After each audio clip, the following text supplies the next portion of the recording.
રામ રામ ખેડૂત મિત્રો, મારું નામ છે દિલીપ પટેલિયા અને આપણી યુટ્યુબ ચેનલ શ્રીરામ પેસ્ટિસાઇડ્સમાં આપ સર્વે મિત્રોનું હાર્દિક સ્વાગત છે. હવે આજે હું આવી ગયો છું કુંભણ ગામની અંદર અને કુંભણ ગામના પ્રગતિશીલ ખેડૂત ભાવેશભાઈ આપણી સાથે હાજર છે. હવે ભાવેશભાઈનું કહેવું એવું છે કે એણે મગફળીની અંદર નિંદામણ નાશક જે આપણે ઇન્ડોફિલનું બિગુલ આવે છે એનો સ્પ્રે કર્યો છે અને સાથે નિધિ સીડનું જે નિધિ ઓર્ગેનિક લેન્ડનું જે મેગ્ના દવા આવે છે એ બંને ભેગી કરી અને સાથે સ્પ્રે કર્યો છે મગફળીની અંદર. તો હવે એમાં એને અનાયાસે એક થોડોક અખતરો થઈ ગયો છે, થોડીક જગ્યા એને બાકી રાખવી પડે એવું એને બન્યું.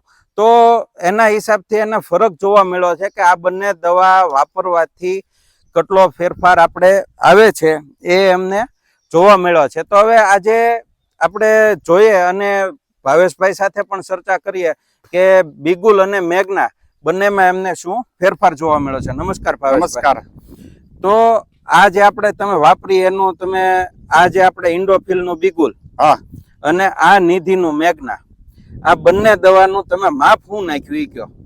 માપ મેં આનું 40 નાખ્યું, આનું 25 નાખ્યું. આનું 25 નું માપ નાખ્યું એટલે આ 40 ml નાખ્યું ને આ 25 ml નાખ્યું એક પંપની અંદર. એટલે અને બીજું કે આને આપણે જે હપ્તો માર્યો એને કેટલા દિવસ થઈ ગયા છે? અને 15 દિવસ થઈ ગયા. 15 દિવસ થઈ ગયા. મગફળીમાં જે દવા છાંટી છે નિંદામણ નાશક એને 15 દિવસ થયા છે.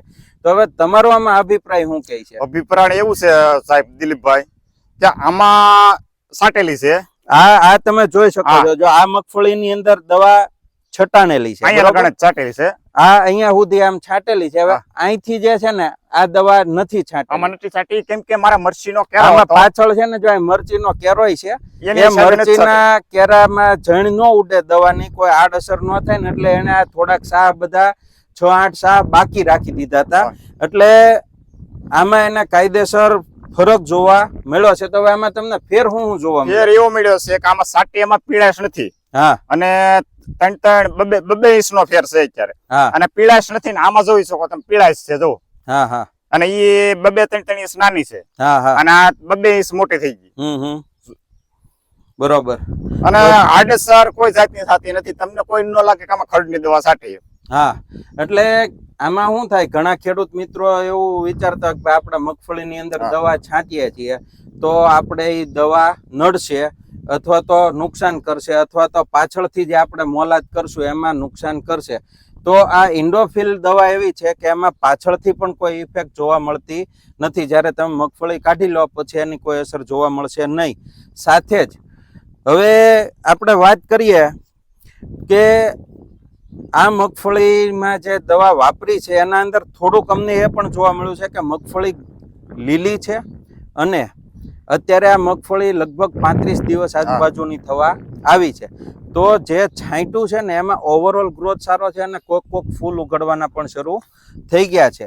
તો આપણે ખેડૂત મિત્રોને ભલામણ કરી શકીએ કે આ તમે બિગુલ ને મેગ્ના બે નાખી. અને આમાં મેં તો પાછું એ આપણે એવું છે કે તમે લગભગ 8 થી 10 ગ્રાહક તો મારી ત્યાં મોકલ્યા. આ જોઈને મારી મગફળી આજુબાજુ ખેડૂત વાળા પૂછીને લઈ ગયા તમે ક્યાં અગરથી લાવ્યા? મેં કીધું શ્રીરામ પેસ્ટિસાઇડ્સ ત્યાંથી લાવ્યો છો.